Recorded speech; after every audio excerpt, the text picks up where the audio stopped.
స్తోత్రం. ప్రభువైన యేసుక్రీస్తు నామములో మీరెల్లరికూ చేరిన వారిని, మీరెదురు చూస్తున్న వారికి, ఎదురు ఆలోచిస్తున్న వారికి వందనాలు, శుభాలు తెలియజేస్తున్నాను. ప్రేస్తున్నాను. చాలా సంతోషం. ఈ ప్రత్యేకమైన గురువారం ఒక ముఖ్యమైన సందేశాన్ని దేవుడు నాతో మాట్లాడున్నారని నేను నమ్ముతున్నాను. మాట్లాడటం అంటే మనం ప్రార్థించుకున్నప్పుడు దేవుడు ఇచ్చేటువంటి అంతరంగంలో ఆలోచన మాట్లాడాలి. ఈ బిడ్డలకి దీన్ని వివరించాలి ప్రభువా అని ఆలోచించినప్పుడు, ఈ పరీక్షలు అయిపోయినాయి కదా, ఈ పరీక్షల్లో 10వ తరగతి పరీక్షలు, ఇంటర్మీడియట్ పరీక్షలు, డిగ్రీ పరీక్షలు అయిపోయినాయి. ఈ పరీక్షలు అయిపోయిన వాళ్ళు 2 రకాల పరీక్షలు. పాస్ అయిన వాళ్ళు, ఫెయిల్ అయిన వాళ్ళు. పాస్ అయిన వాళ్ళు మనం తరగతికి వెళ్ళాలి, ఫెయిల్ అయిన వాళ్ళు మనం సరి చేసుకుని వ్రాయాలి. కనుక దేవుడు పెట్టిన పరీక్షల్లో ఎవరు గెలిచారు, ఎవరు ఓడిపోయారు ప్రార్థన చేసుకుందామా? పరిశుద్ధానికి స్తోత్రం. ఈ రాత్రి కాలంలో మేము మాతో మాట్లాడి, మీరు పెట్టిన పరీక్షల్లో ఎలా గెలిచారో భక్తులు, ఎలా ఓడిపోయారో భక్తులు, వారి జీవితాలను సరిచేసుకోవడానికి మేము మాతో ఈ కొద్ది సందేశం ద్వారా ప్రకటించండి. యేసునామములో వేడుకొంచున్నాము తండ్రి, ఆమేన్. చిన్న పనులు పడుకుందాం. ప్రభువు స్తుతిస్తూ మన నామని ఒక ప్రకారం గాలి వస్తుంది కాబట్టి నామ నడిపించడానికి నడిపించున్నాను పనులు పాడుకుందాం. నడిపించునా నావా అందరూ పాడాలి, అందరూ పాడాలి. మీడియాలో విశ్వసిస్తారని ఆశ. మేము పాటలు పాడాం, మీ వరకు పాడుతున్నాను. నడిపించునా నావా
భక్తుడైనటువంటి ఏబి మోసరాములు గారు తన అపజయానికి కారణం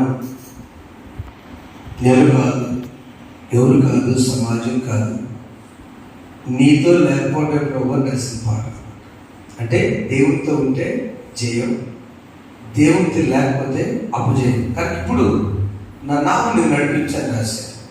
బైబిల్ గ్రంథంలో 27 కీర్తన మనం చదువుకున్నాం. 5వ వచనంలో ప్రభువా అందు చదువు, నీవు దయాళువు, క్షమించుటకు సిద్ధమైన మనసు కలవాడు, నీకు మొరపెట్టు వారి ఎడల కృపాతిశయములు కలవాడవు. 6వ వచనం, యెహోవా నా ప్రార్థన చెయ్యుము, నీవు నా మనవుల ధ్వని ఆలకి. 7వ వచనము, నీవు నాకు ఉత్తరం ఇచ్చున్నావు కనుక నా ఆపత్కాలము నేను నీకు. నేను కలిసి ఉన్న దేవా, నీవు ఏంటో నేనేంటో మనకి బంధం ఉంది కాబట్టి నేను మొరపెడితే నాకు జవాబు ఇస్తాను, ఖచ్చితంగా ఆన్సర్ వస్తుంది. ఈ దేవుని విషయంలో పరీక్షలో చాలామంది ఉన్నారు బైబిల్లో. మీకు 10 మంది చూపించి ఎవరు గెలిచారు, ఎవరు ఓడిపోయారు చూద్దాం. మొదటిగా అబ్రహాము తన కుమారుని అడిగాడు దేవుడు. అబ్రహాం వయస్సు 122 సంవత్సరాలు, ఇస్సాకు వయస్సు 22 సంవత్సరాలు వయసు వచ్చింది కొడుకి. ఆ టైంలో ఆదికాండం 22వ అధ్యాయము మొదటి నుంచి భాగాలు చదివినప్పుడు దేవుడు యెహోవా దేవుడు అబ్రహామును పరీక్షాలు కరెక్ట్ మాట అంటే పరీక్ష పెట్టాడు దేవుడు. అది అబ్రహాముకి పరీక్ష తెలియదు, దేవుడు తెలుసంటే. ఆ పరీక్ష పెట్టినప్పుడు ఇతడు గెలుస్తాడా ఓడిపోతాడా అని ఆ పరిశోధనలో అబ్రహామును పిలిచి 2వ వచనం, నీకు ఒక్కడే ఉన్న చదువు నీ కుమారుని అనగా. ఈ క్లారిటీ ఏంటంటే గుచ్చి చెప్పడం, నీ కొడుకు పోతగా కాదు. అబ్రహాముకి ఇంకా బాధ ఎక్కువ కలగాలి. నీకు ఒక్కడే కొడుకు కుమారు. రెండవది, నీవు ప్రేమించిన ఇస్సాకును తీసుకుని 3వ పని తెలుసా, మోరియా దేశానికి వెళ్ళి అక్కడ నేను చెప్పు పర్వతం దాని మీద దహన బలిగా నీవే అర్పించాలి. 3 పరీక్ష. ఒకటి, ఒక్కడే కొడుకు. 2 ఆయన అంటే అది వేరే విషయం. 2, నీవు ప్రేమించే వర్గంగా నీ లోపం వచ్చింది, ఇలా వయసు వచ్చింది, తండ్రి ఆనందపడుతున్నాడు కనుక నీ ఆనందం కొడుకులో చూసుకున్నావు, నా పరిస్థితి ఏంటి అని.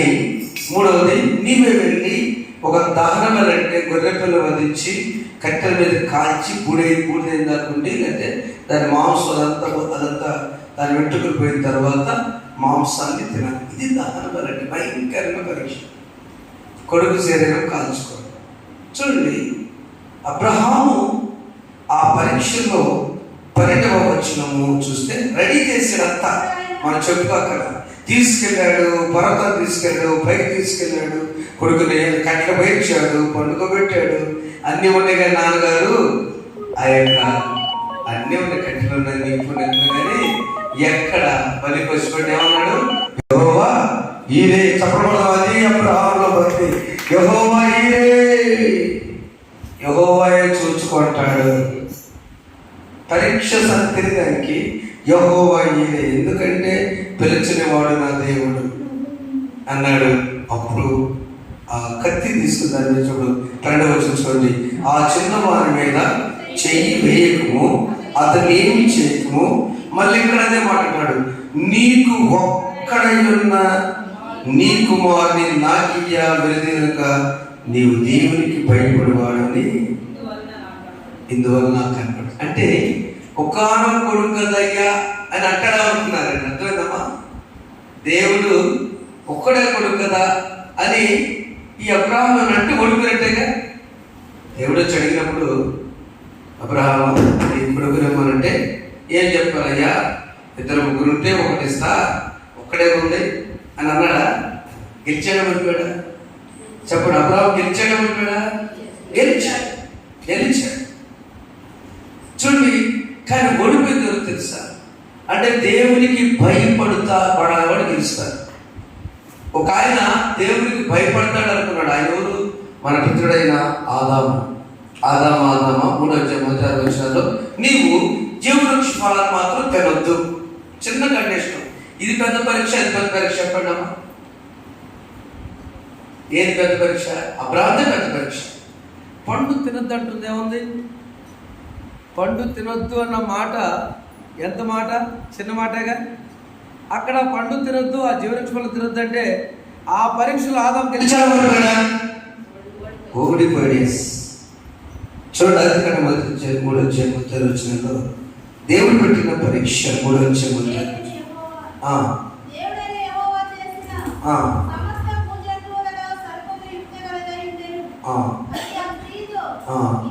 ఇది నిజమా? ఈ తోట చెట్లలో దేని ఫలములను మీరు తినకూడదని దేవుడు చెప్పిన. పాయింట్ ఏంటంటే అక్కడ ఆ స్త్రీ ఈ తోట చెట్ల ఫలములను మేము తినవచ్చును డిసైడ్ అయిపోయింది. అబ్రహాంకి మరొక సలహాకి అబ్రహాం వెళ్ళుంటే జాగ్రత్తగా వినమ్మా, నీకు జయం రావాలంటే, దేవుడు పెట్టే పరీక్షలో పాస్ అవ్వాలంటే దేవుడి భయం ఉండాలి. భయం ఉన్న అబ్రహాము సలహా తీసుకున్నాడా? అప్పుడు ఫ్రెండ్స్ లేరా? అబ్రహాంకి అక్కడ ఫ్రెండ్స్ లేరా? ఫ్రెండ్స్ ఉన్నారు, స్నేహితులు ఉన్నారు.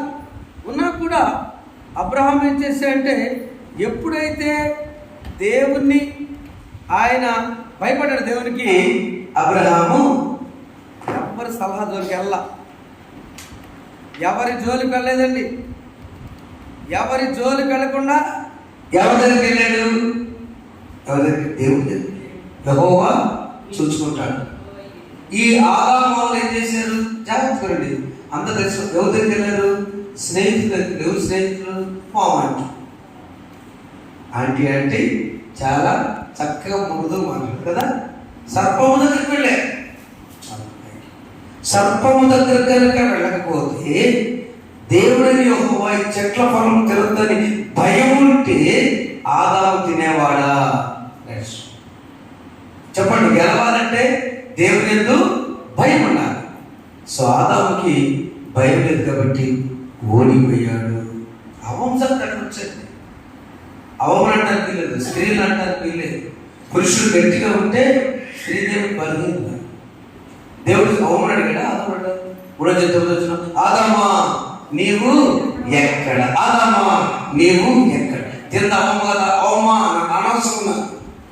నేను నిన్ను సృజించా, నీకు సహకారిగా అవమానించా. నా ప్రియమైన సంగమా, దేవుడి బిడ్డలాగా జయాపజయాలు దేవుని చేతిలో ఉంటాయి. అదే సమయంలో మన చేతిలో కూడా ఉంటాయి. దేవుని యందు భయపడేవారు ఉంటే, దేవుని యందు భయం ఉంటే, అబ్రహాము దేవుడు అడిగాడు, దేవుడికి ఇద్దాం, భార్యతో కూడా పంచుకోవాలి. గట్టి మాట్లాడతాడు. భార్యతో పంచుకుంటే ఊరుకోవయ్యా, నువ్వన్న జాబు, నేనన్నా చచ్చిపోతా, నా కొడుకు కోసం అంటారా అంటారు. కానీ దేవుడు ఉన్నాడని దేవుడు భయపడ్డాడు కాబట్టి అబ్రహాం గెలిచాడు. ఆదాము అవలు ఓడిపోయారు.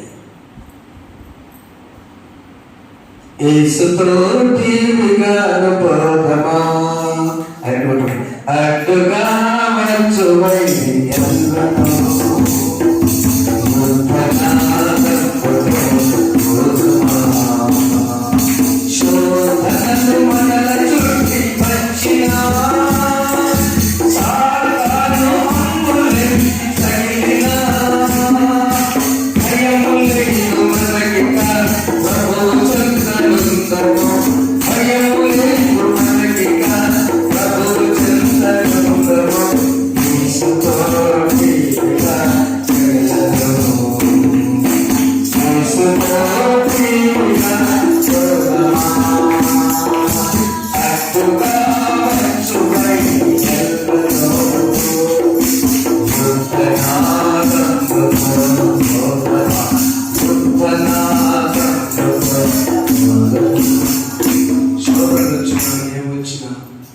గెలవాలంటే దేవుని యందు భయపడి ఉండాలి. చెప్పండి, ఏముండాలి? దేవుని యందు భయం ఉండాలి. అప్పుడు ఆదాములాగా ఎన్నిసార్లు గెలుస్తాం? భయం లేని ఆమె అబ్రహాం లాగా, భయం లేని ఆదాము లాగా పడిపోతాం. రెండవది, స్త్రీ విషయంలో గెలిచాడు ఆయన. ఆదికాండం 39వ అధ్యాయము 6 నుండి 8వ వచనాల్లో చదువుకున్నప్పుడు, అబ్రహాము ముదిమరైనటువంటి యోసేపు చదువున్నాను. అక్కడ యోసేపు ఒక చోట పనిచేస్తున్నాడు, పోతీఫర్ ఆయన దగ్గర. పోతీఫర్ దగ్గర నమ్మకం ఉన్నాడు కాబట్టి అంత అప్పగించాడు, కానీ భార్యను మాత్రం అప్పగించలేదు. అప్పుడు వచ్చిన చదువున్నాను. అతడు తన కలిగినంతయు యోసేపు చేతికి అప్పగించి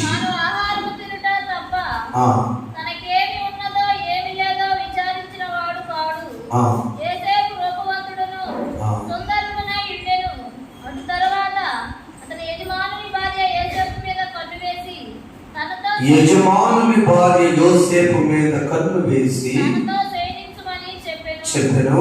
అయితే అతడు ఒప్పగా చెప్తున్నాడు, అమ్మా నా యజమానుడు తన కలిగినంతయు నా చేతికి అప్పగించెను, అంతే అంతే.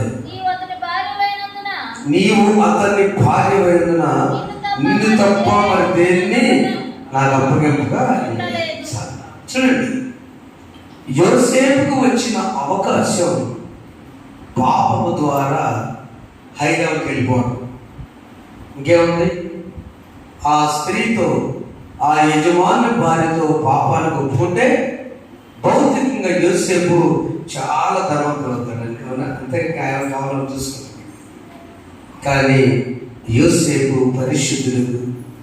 యోసేపు తండ్రి యాకోబు అలా పెంచాడు. యాకోబుడు నాన్నగారు ఇస్సాకు ప్రార్థనపడు. ఇస్సాకోడు నాన్నగారు అబ్రహాము భయం కలిగాడు, విశ్వాసం.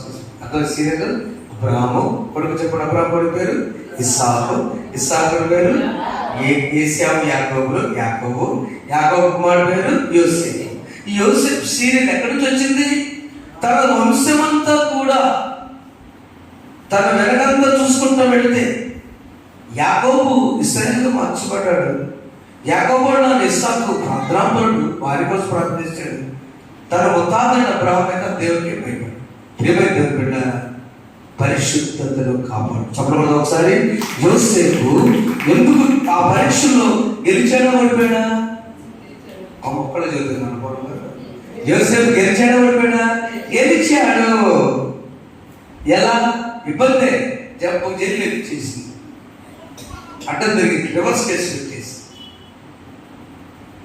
జైల్లో చేసి చెరసాలలో వేయించి. అయితే యోసేపు ఆశీర్వదించబడ్డాడు. అదే కోణంలో ఒక ఆయన ఉన్నాడు. ఆయన కూడా దేవునికి భక్తి కలవాడు. ఎవరైనా సంసోను కూడా బలం ఇచ్చాడు దేవుడు. సంసోను కూడా న్యాయాధిపతి గ్రంథం 16 వచనాల్లో ఉంటుంది.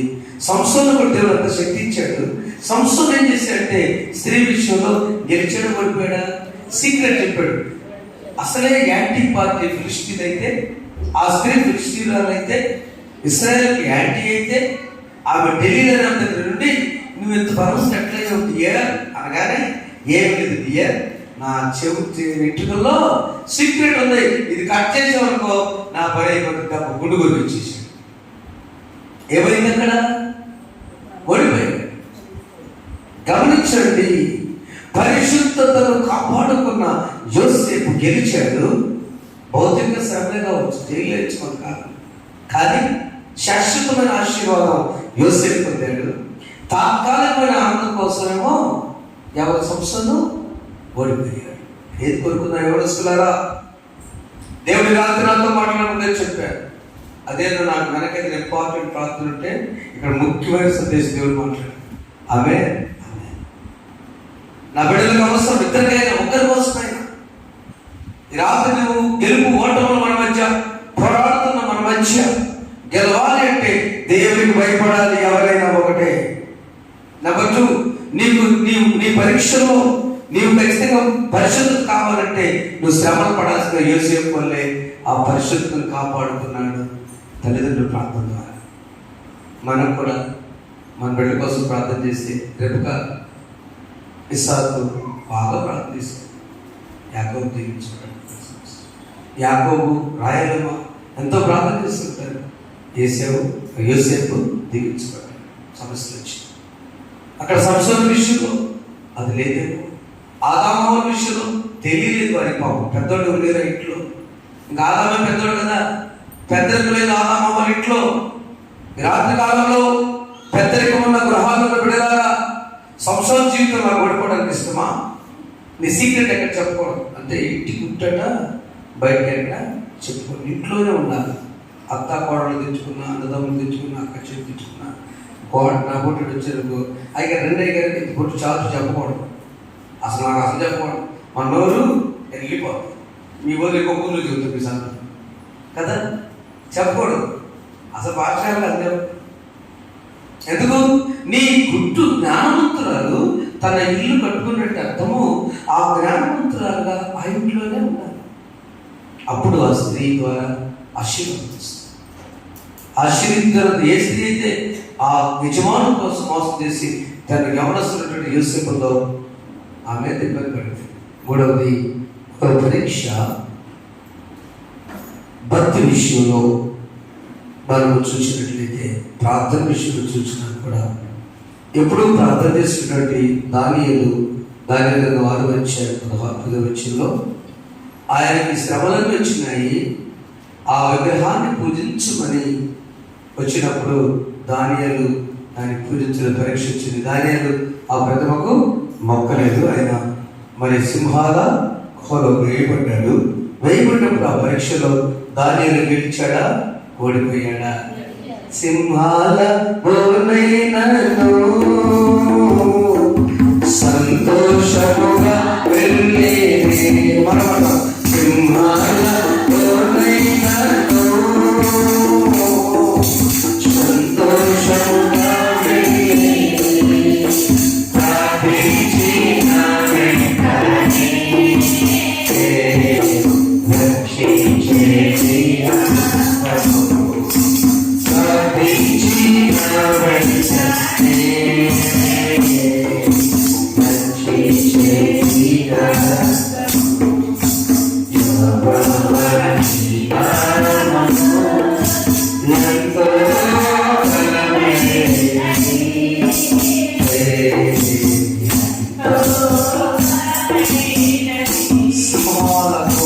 దానియేలు వేయబడ్డాడు. ఒకటే ఒక రీజన్, ప్రతిమకు మొక్కలేదు.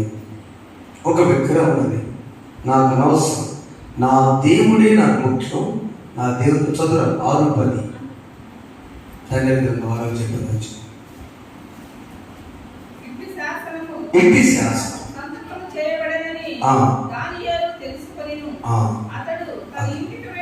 తన ఇంటికి వెళ్ళి యథాప్రకారంగా అనుదినము ఈ ముమ్మారు మోకాళ్ళుని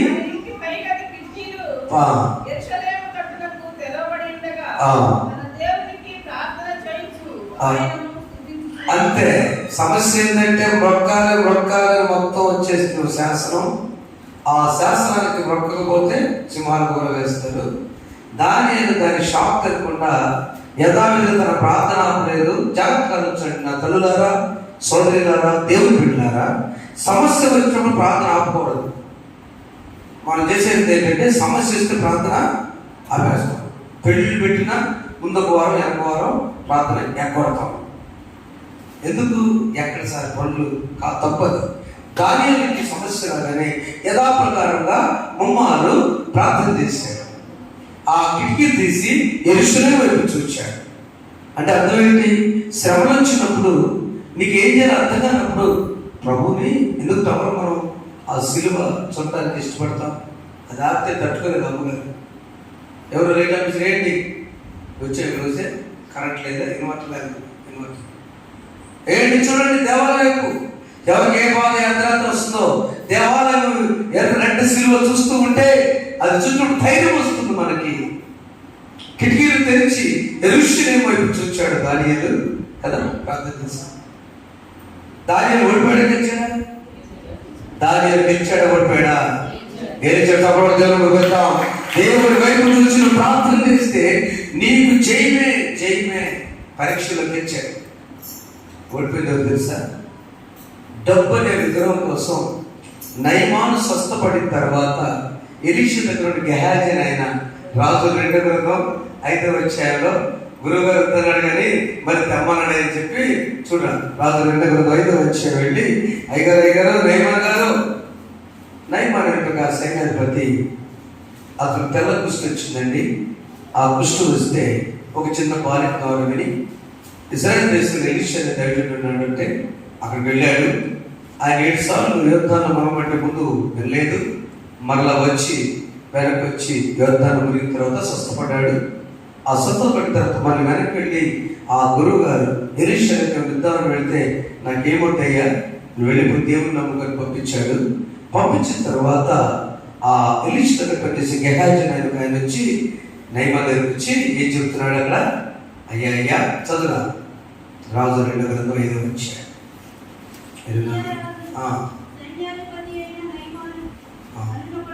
కాదమ్మా గెహాజీ చదువు 22 గెహాజీ వచ్చి ఏమన్నాడు తెలుసా?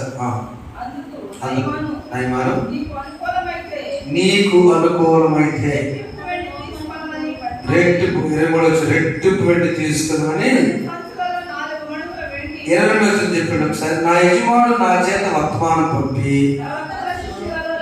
ఇద్దరు ఎవరు ఎఫ్రాయిములు మన్యమన్నాడు, నా ఇప్పుడే వచ్చింది కనుక నీవు వారి వరకు 2 మడుగులు వెండియు 2 దుస్తుల బట్టలను దయచేయమని సెలవిచ్చాడు. వామో నయమాత నీకెందుకయ్యా రెండేంది, 2 సంవత్సరంలో 4 మడుగులు తీసుకెళ్ళు. కరోనా తీసుకొచ్చాడు, ఎవరంటే బాగా పోసేవాడు. 2 సంవత్సరాలు తీసుకెళ్ళి వామో అయితే తెమ్మన్నాడా, మొత్తం తీసుకెళ్ళు. చూడండి, అక్కడ దానియేలేమో ప్రాణం తెగించి విగ్రహానికి మొక్కలేదు, పరీక్షలకు ఇచ్చాడు. ఈయనేమో అబద్ధం చెప్పి ఈ ధనం అనే విగ్రహం కోసం ఏం తెచ్చుకున్నాడు? నేను చెప్పండి, పిచ్చివాడి దిశ నీవెవటే నా యొక్క మనసు నీకు కావాలంటే నేను ఇచ్చేవాడు. ఆయన మన సన్యాసులు మనకి ఎవరు వెనక ఉంది లేరుగా, అంతేగా. ఆ రోజు ప్రవక్తలు అంటే ఎవరు ఉండరు. ఇద్దరికి ఆహారం పెట్టరా, ఇద్దరికి వస్త్రాలు చాలా, ఇద్దరు వెంట వేసుకుంటావా? ఏం చేసుకుంటావు? నీకు ఆశ, పేరాశ, దురాశ, విగ్రహం. ప్రియమైన దేవుని బిడ్డ, పరీక్షలో గెలవాలి, పరీక్షలో గెలవాలి. చివరిగా శద్రక్ మెషక్ అబేద్నెగో విశ్వాస పరీక్షలో గెలిచారు. పేతురు విశ్వాసంలో ఓడిపోయాడు, మునిగిపోతున్నాడు కదా. ఈ రాత్రి ఎవరి వల్ల మనం ఉన్నాం? అబ్రహాము భక్తిగా, అబ్రహాము దేవుడు భయపడి కలిగి పరీక్షలు తెచ్చాడు. ఆదాము భయం లేకుండా ఓడిపోయాడు. యోసేపు పరిశుద్ధతలో స్త్రీ విషయంలో గెలిచాడు. సంసోను ఓడిపోయాడు. దానియేలు ప్రార్థన చేసుకుని విగ్రహాలాంటి సమస్యలు వచ్చిన గెలిచాడు. విగ్రహం ఆశ కోసం గ్యాజీ ఓడిపోయాడు. షడ్రక్ మెషక్ అబేద్నెగో వారికి వాక్యం తెలియదు, ఏం తెలియదు.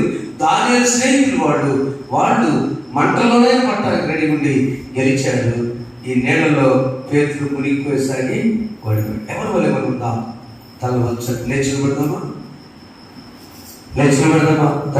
దానియేలును సింహపు బాణంలో కాపాడినది నీవే కదా. దానియేలును సింహపు బాణంలో కాపాడినది నీవే కదా. జల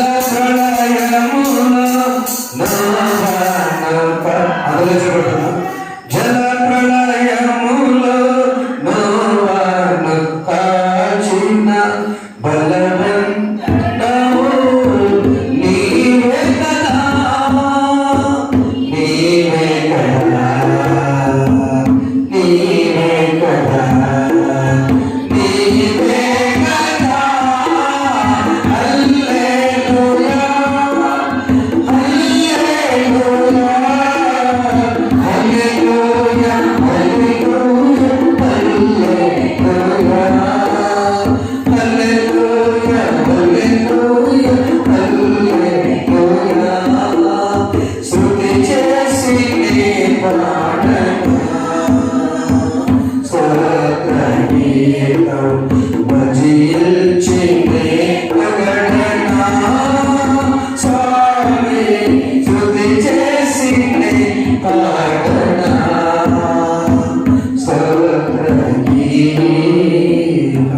ఓడిపోయిన జీవితాలు మనకొద్దు.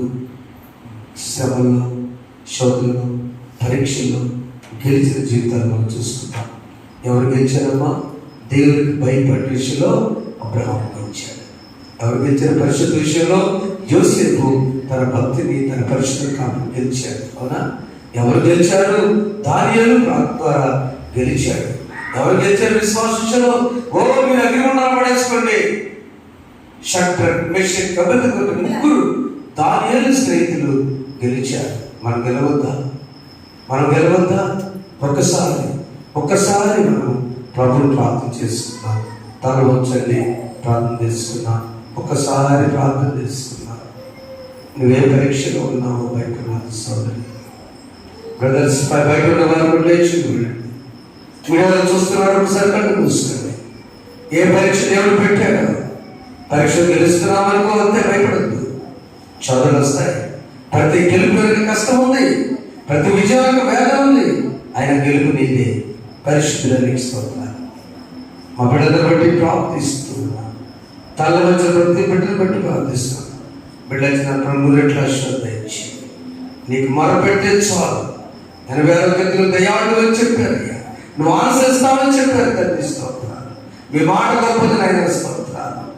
మా బిడ్డల తండ్రి నీకు భయపడే బిడ్డలుగా, దేవాబ్రహాములు భయపడే బిడ్డలుగా, అది ఎలాంటి పరిస్థితి అయినా, కుమారులను వధించే పరిస్థితి అయినా నీ దేవుడికి భయపడేవాడని దూత స్టేట్మెంట్ ఇచ్చినట్లుగా మా బిడ్డకు దయచేయండి. దేవా, నీ జీవితంలో ఏ శ్రమలు వచ్చాయి, పరిశుద్ధంగా ఆటగాని పరిస్థితులు వచ్చాయి, అక్కడ తట్టుకుని నా తండ్రి యోసేపుని ఫలించిన కొమ్మలుగా గెలుపొందే వారికి వచ్చింది. దాని ప్రార్థన గురించి చెప్పు. సింహాలు మొక్క చేసి సింహాలు నోరు ముయించేవారు. మా బిడ్డ శోధనలు వస్తే నా తండ్రి నీ కొరకు నిలబడితే మా ప్రభువా ప్రతి శోధన నుంచి వారు విడిపించండి.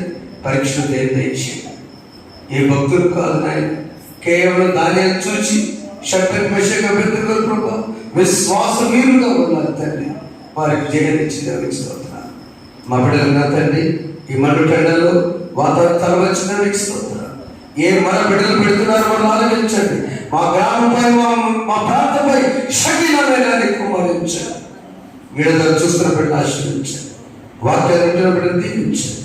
ప్రతి పరీక్షలో నీవు ఆత్మశక్తిని గెలిచే వారికి చేయండి.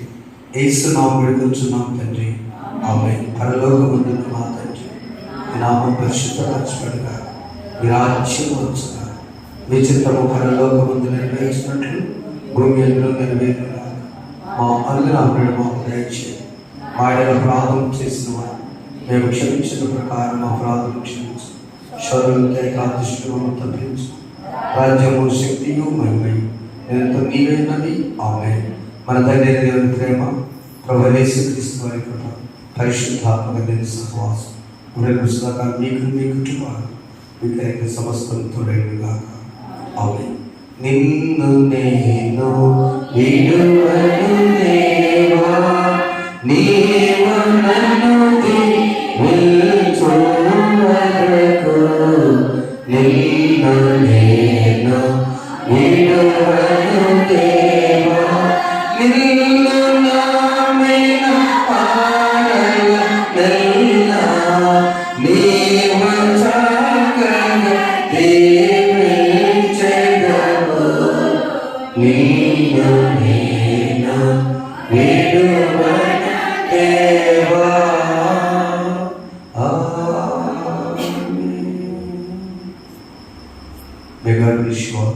అందుకు దేవుడు దీవించుకున్నాను. అందుకు